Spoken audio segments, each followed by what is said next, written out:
Grace Dafoe. How are you today? I'm good. How are you? I'm doing well, thank you very much. Again, we talk about a few things, but want to get the information out right away. The annual fundraiser coming up. This one is September 26th at Chop Value YYC Warehouse from 7 to 10 p.m. At 3619 Blackburn Road in the Southeast. So just kind of give us a bit of a kind of lay of the land. Like what does this kind of help with, and what will people be getting if they do come out and kind of support this event? 100%. Yeah. So as you said, it's where else can you go to a concert that is in a warehouse that recycles chopsticks by day and then hosts fun community events like this one, sometimes occasionally in the evening. So yeah, as you mentioned, I'm on the skeleton team. I represented Canada for the last, gosh, just over a decade. I've been in over 80 international races, and it's called the final push because it's very fitting. It's gonna be my last season representing Canada before I retire from skeleton. So everything raised, the ticket prices and the silent auction, and any donations from the event, go directly to my season. And basically, what we're up against is Canadian sport over the last few years has very much become pay to play, especially in my smaller niche sport of skeleton, the headfirst tobogganing kind. And I pay team fees to our organization, and then as well as for my own flights. And then I also pay for my off-season training all by myself, essentially on my own. So uh, everything raised, I'm very lucky that Blue Willow Entertainment, who is a local organization here in Calgary that represents artists. They've offered to host the event and find the music that's going to be playing for me and a lot of the event logistics. So what you can expect is some amazing local musicians there, and then as well as lots of great silent auction items, and then also a night to just like connect and get out and meet people in the community. I'd like to say one of the big things I've developed over my time as a skeleton athlete here in Calgary is a fantastic community of people. So if you're looking to meet some people in my network, it's also a great opportunity to break into that. We know Calgary is all about who you know. Hmm. Yeah, exactly. Yeah, and like you said, like a lot of partners along the way. So probably meet some very interesting people at this event. What you said, like a very unique location as well. But you said there, this is the last year of competing as a skeleton athlete. I guess what went into that decision, and was it I would imagine a difficult one to make? Yeah, I mean it all came about in the right way, and if there's not a lot of sadness around it, it's a lot of joy, a lot of excitement. Uh, as I said, I've been doing this will be my 14th season and 11th year representing Canada internationally. And it's just kind of, I'm not getting any younger, and we have lots of great people coming into the program right now, that are, going to make the next push for the next generation. And so part of my why for actually coming back this year is to be a part of like being in a mentor or like leadership position, racing with those athletes and kind of showing them that some of the professional sides, like how you conduct yourself, and like, they're learning to slide, but they're also learning how to like build a brand, which I feel like something I've done fairly well in like fundraise. And, so I kind of coming back for that piece, and also just to have like, yeah, some final closure. Last year, I was lucky enough to race, I earned the opportunity to race 7 World Cups for Canada. And, that was like a dream of a lifetime. And I really did hum and haw back and forth at the start of the off season whether I was going to come back for one more year. And just unfinished business is what it came down to, and wanting to go back and like race in Whistler, which is my now home track now that the Calgary track is gone. So race in Whistler on home soil one last time. And yeah, kind of end things on my own terms was really so it all just felt like it naturally came together, which I think it shows that it's the right thing. And not a lot of athletes have the opportunity to end their career on their own terms. And I feel Hmm. very lucky to like know in advance and be able to like plan. You can't plan how you're going to feel, but like plan I know where I'm going to be and when the final end is, versus a lot of athletes, you get injured or you get cut, your contract's not renewed or something like that. They don't know it's the end. Yeah. uh I was talking to a Stamps player at an event a couple months ago, and he said less than 5% of players get the opportunity. He might be talking maybe more, and so in his world, but it's a very small percentage. So yeah, that's kind of what went into it. And basically, I'm getting older, and the next generation's getting faster, and they're younger. So yeah, I see the writing on the wall that it's time for me to be done. Yeah. Well, and like you said, it's great that you get to go out kind of on your own terms, and there isn't oh, if I would have just this, that, or the other thing that maybe it didn't. That can be a tough thing. Being around a few athletes who have retired and kind of been forced to. That's a difficult transition to a difficult transition to make. You were mentioning there kind of the mentoring role in this last year, that the last dance, so to speak. And obviously the on track very, very important, but that off track as well. A couple times there, you mentioned in the fundraising thing and building that brand. It's more than just get out there and rip around now. That there's a lot that goes into this off the track, both like in how you live, treat your body, all those different things, and the networking aspect of it. And then another area as well is there is a life after this. That's not necessarily something you think about when you are flying headfirst down a track at a billion miles an hour, is wondering what will be my backup plan. But there is a number of different layers, and I would imagine that that's something that is going to be good that you can kind of pass that along. Is that something that's always kind of been in the back of your mind, or did that kind of come with age and wisdom as well? I think it more came with age and wisdom. Someone pointed out that like I said, I raced World Cups last year, and I was reflecting back when I first started the sport, and I was so excited. I'd wake up at 2 a.m. and watch the World Cup team competing in Latvia or wherever. And I mean, I don't know if anyone in our program did that, but it was like the thought of like, oh my gosh, what if that next person is like watching me? And they don't have to be Canadian; it could be from all over the world, but. It kind of started to think like, wow, I am that person.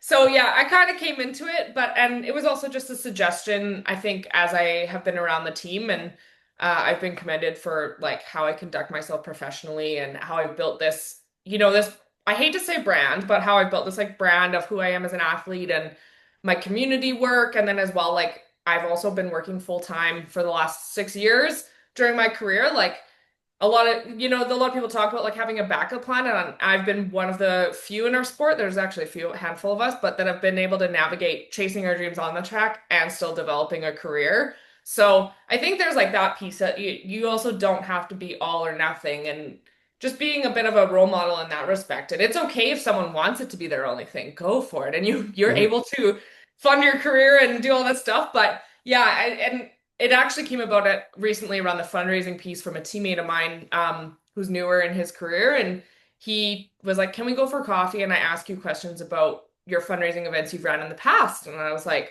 "Of course," but I'm gonna be honest, I have no idea. Like when I started, I had no idea what I was doing, but my back was against the wall. I had to raise $15,000 that year, and I did it. Or I Wow. raised like I think 12, which covered the majority of it. That's amazing, and Mhm. and so I think I was like, wow, I did reflect. I was like, I do know something now, but it was born out of like my back was against the wall and what do I do? So I'm proud that now this is my fourth fundraiser coming up, and I say it's going to be the best because we have a whole, we have bands and music and a stage, and it started as just a very grassroots thing. And a friend of mine's local business 4 years ago, she owned a clinic at the time, and she's like, come have it in my physio clinic in the waiting room after hours, and we kind of pulled it all together. And now to come this far where I'm like, we're gonna have a full on stage set up with musical guests is pretty cool.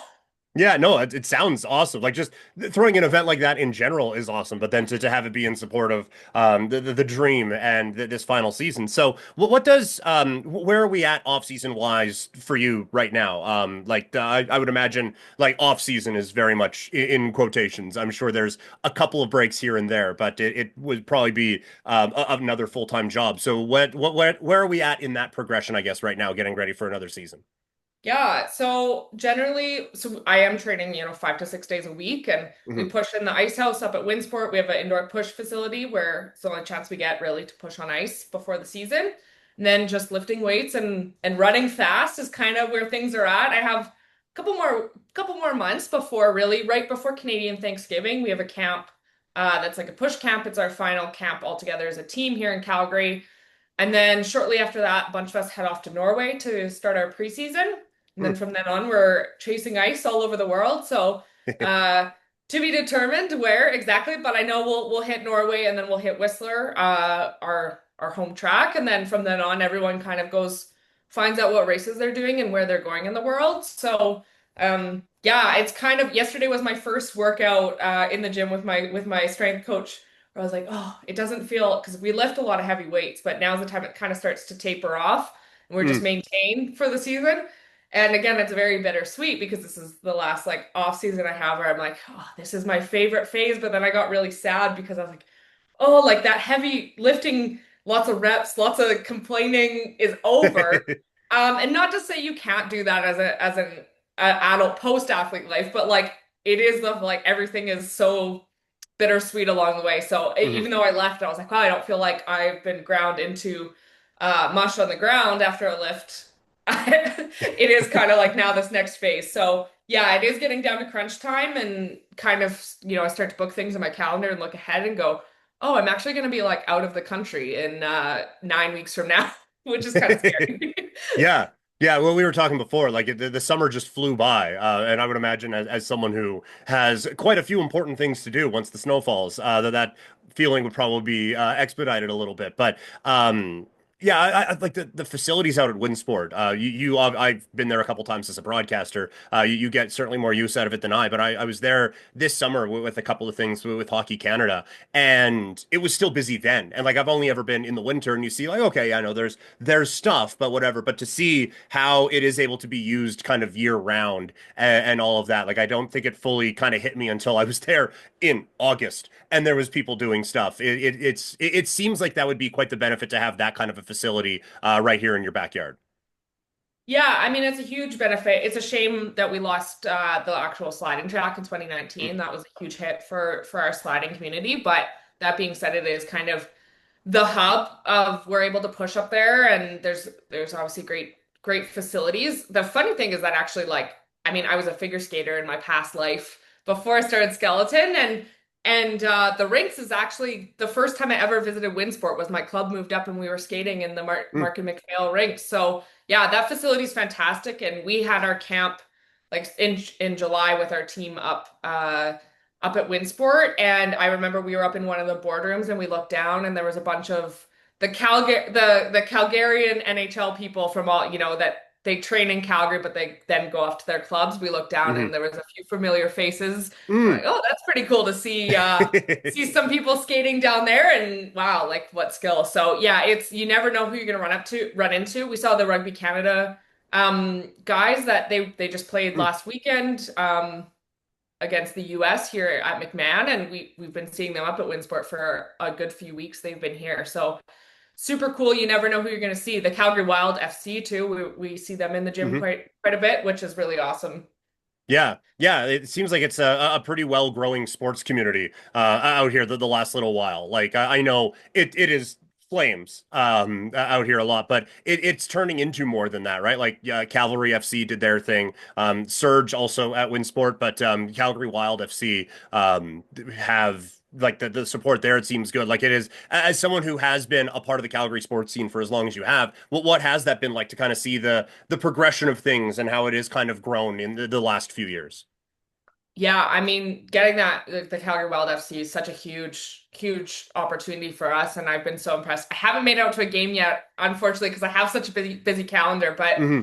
I do want to make it out, and I think that's huge. It shows, I think we're a city of dreamers, and we're putting our hands up for stuff. The Surge, another great example. I've been out to a couple of their games actually last year, and I was so impressed. I'm not a huge I think what I love about these events, so like I'm not a huge basketball fan, but it's like the whole experience. They do Hmm. such a great job of like, between the whistles, there's dancers and there's like someone hosting in game and all this stuff. And I think that's what I'm most impressed about is like you don't have to be the top fan in all of these sports, but you can go and watch and it's about the fan fest before and all that stuff. So I think Calgary does such a great job, and I'm glad we're finally putting our hand up for more of these things because Hmm. for a while there it felt like we were like losing a lot of our sports scene, and it's sad we've lost our track, and I know what that feels like, but it's starting to feel like we're building that momentum back up, and it's going to help us in the next 10, 20, 30 years. And so I think people are excited about sport here. I think here, and that's what's the coolest thing is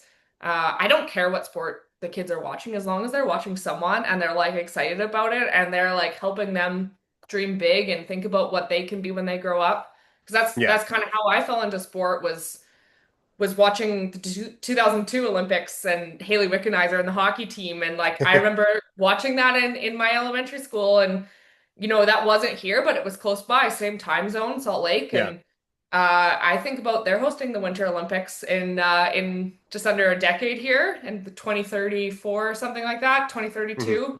I can't remember exactly which one it is, but I think about like the next generation getting excited about sport, and I think it's just awesome. Like, and I mean, we have Sport Calgary who does such a great job. We run into the All Sport One Day kids a lot in the ice house. They get to Mm. try luge, and we're hand in hand. We're in the same ice house, and Yeah. yeah, No, I love the all sport one day thing. Like, just try a bunch of different stuff, because like you know, I know everyone is like, no, we need to play hockey 12 months a year, or we need to do this, but it's like, man, like there's a lot of really cool things that you don't know what you're going to be good at. And so just try some stuff. And it seemed like it really. I remember I was on the radio out here when we voted no on the Olympics that would be coming up here, very very shortly in 26, and it kind of felt like, well, obviously there's a lot that goes into that kind of a decision, but I was like, okay, maybe that was the decision to make, but we need to assess what we're doing here. Like we need to figure a few things out. And it seemed like from there, we were ready for a new era of sport. And it seemed to kind of branch off of that. So it's been kind of fun to see how everything, I guess, is kind of developed out of what was a pretty down time at that particular moment anyway. yeah, that was a tough moment. And I mean, if there's anything sport taught me, it's that you need to go through those hard moments in order to grow. But I know for Mhm. sure, like, not all our facilities are city owned. I know there's like multitude of funding levels, but I know that I have my eyes on the city election and in my ward and for mayor, and it's dependent on a recreation strategy. And Mhm. I'm not talking high performance sport. I'm talking, our next generation, our kids. So I know I have that in mind as I'm looking, among other things, but Yeah. as I'm looking at candidates and stuff like that. So I think we're onto something good, but it's gonna keep it. We need to keep pushing forward, and there are lots of people that need to keep pushing forward. I really hope the Olympics and Paralympics get people excited too. And, I hope people tune in and watch, but I also hope that the people tuning in to watch think, wow, I could be at this event in person. Mhm. If the city had chosen something different. And yeah, I mean, it is what it is. I get sad about it all the time, but Yeah. Sorry to bring that up. Yeah. no, it's all good. It's so long ago, and I mean, who's to say? I'm not one to say that it was the perfect yes decision. Mhm. But we spent a lot of money otherwise on the same facilities. We're building a brand new Amazing Flames arena regardless. So, Yeah. uh, anyways, it'll all work out. But I hope that we consider it in the future because I mean I know that the Oval needs some repairs and like some major repairs. I've heard from the speed skaters, and Mm. where's that going to come from? And hosting a games could help bring that to fruition. Otherwise, we're going to lose that too. And it's made recruiting for skeleton and luge and bobsleigh way harder. Mhm. Um, yeah, and unfortunately now we're not spending money in the Calgary economy. We're like bouncing back and forth, or people aren't even moving to Calgary anymore. Versus we have a whole generation of sliding athletes that chose to move to Calgary, and like now they call Calgary home, and they're part of our society and our people, and we're not getting them anymore, which is kind of sad. Yeah, yeah, that is because it's such a big part of everything out here. Well, want to get back to focused on you here. The main topic, but for you, obviously a lot of emotions with this season. Last year, as you mentioned, what went very very well for you. Aside from world records and finishing first and everything that you do, what are some of the goals and everything that you want for this upcoming season?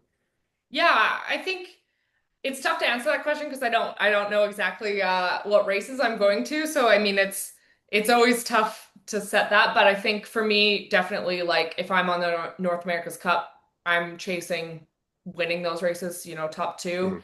Hmm. Being a 14-year veteran of the sport, you're obviously always looking to be at the top and yeah, so for me on that piece, it's kind of that, but then also just like leaving it all out there. I think a lot, and that's part of what has driven me to come back this last year is uh to get rid of that what if piece. And so I think by really going all in and putting all my chips in and going, then I'm gonna have no regrets. And Hmm. that's part of what the fundraiser is for, is making sure that any opportunity that comes my way, I can't say no.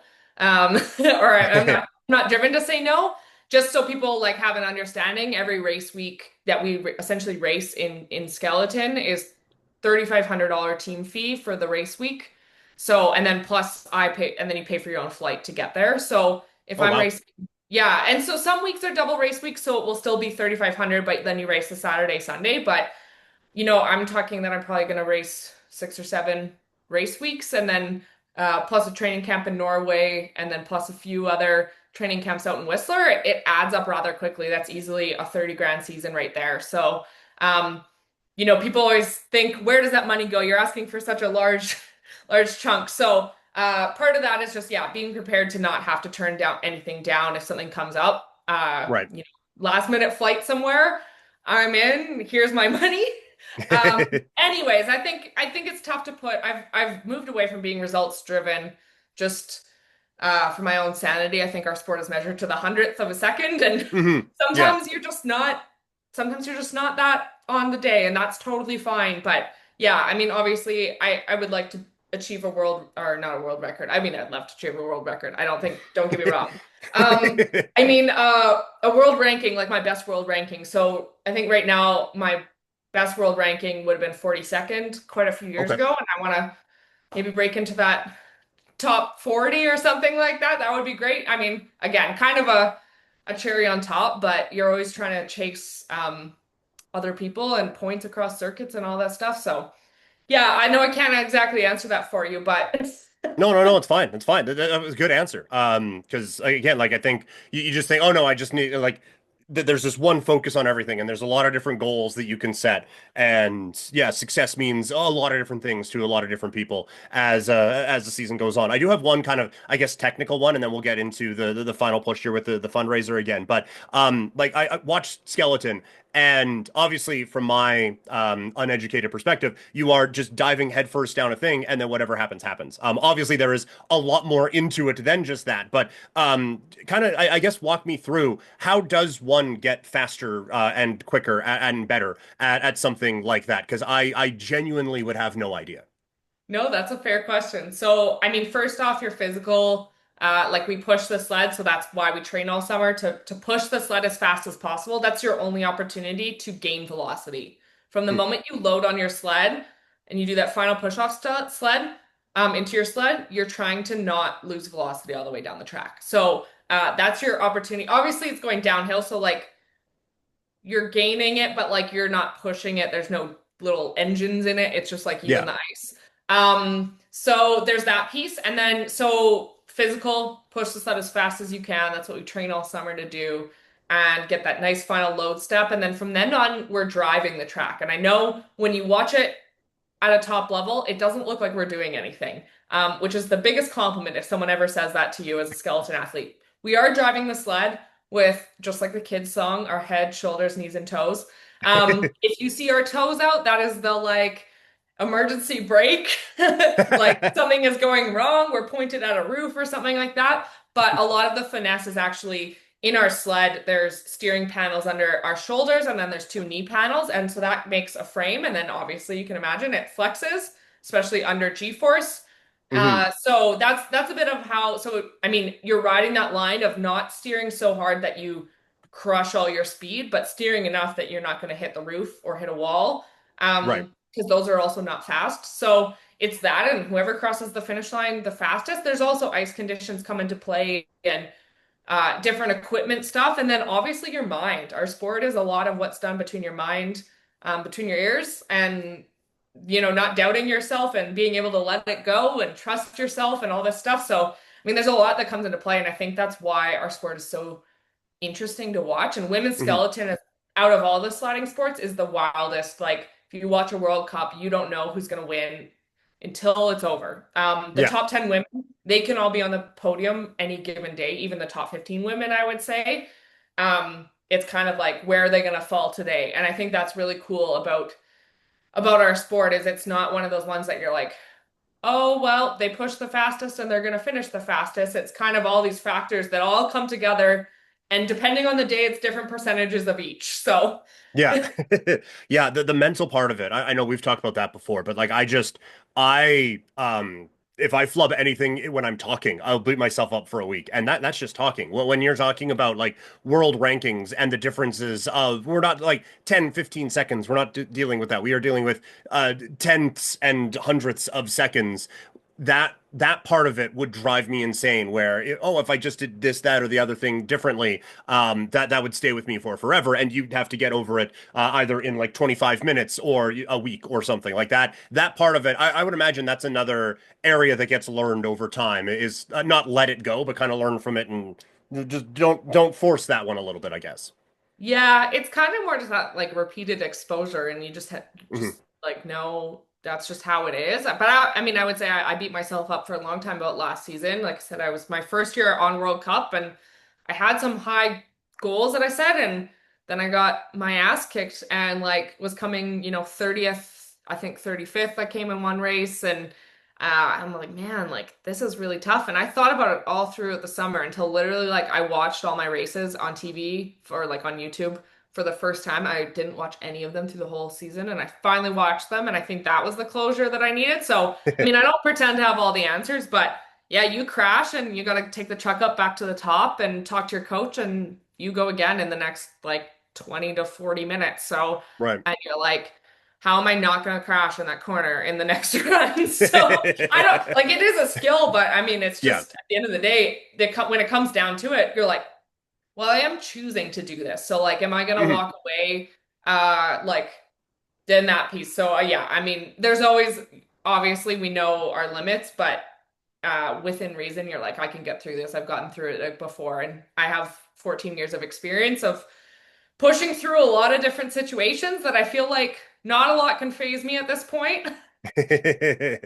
Well, that's good. Good. One last time here. Grace Defoe's annual fundraiser, September 26th, Chop House YYC Warehouse from 7 to 10 at 3619 Blackburn Road Southeast. One more time, for those for those listening, how it helps and what people will be getting out of this event coming up here at the end of September. Yeah, so Health Helps goes directly to paying my team fees and the fees that I owe to Bobsleigh Canada Skeleton for my racing. And you get to jump on board of a local athlete and help me kind of in my last push, I'm calling it. You said the last dance, it's my last push. Love Uh, that. yeah, and what to expect, community, live music, silent auction, a good time. Yeah, come out to Chop Valley YYC on September 26th. I can promise it's the place to be. Um, Except maybe unless you're going to the Amanda Marshall concert, because that seems to be the only other thing that night. So sorry Ooh, to. that's a tough draw. That's a tough one. I Yeah. know, I know. My even my mom went, "Ooh," but I really love Amanda Marshall. I'm like, okay, but like, anyways, yeah, come out, have a good time. Tickets are online on Show Pass, but by all means, if you don't know till the day of at 6:30 p.m., come on down. We'll get you sorted and we'll get you a ticket at the door because I know that we all have busy lives, but you don't want to miss it. So Mhm. Right on. Grace, thank you so much for this. Best of luck with the fundraiser and with the last push going forward. thanks so much, Peter. And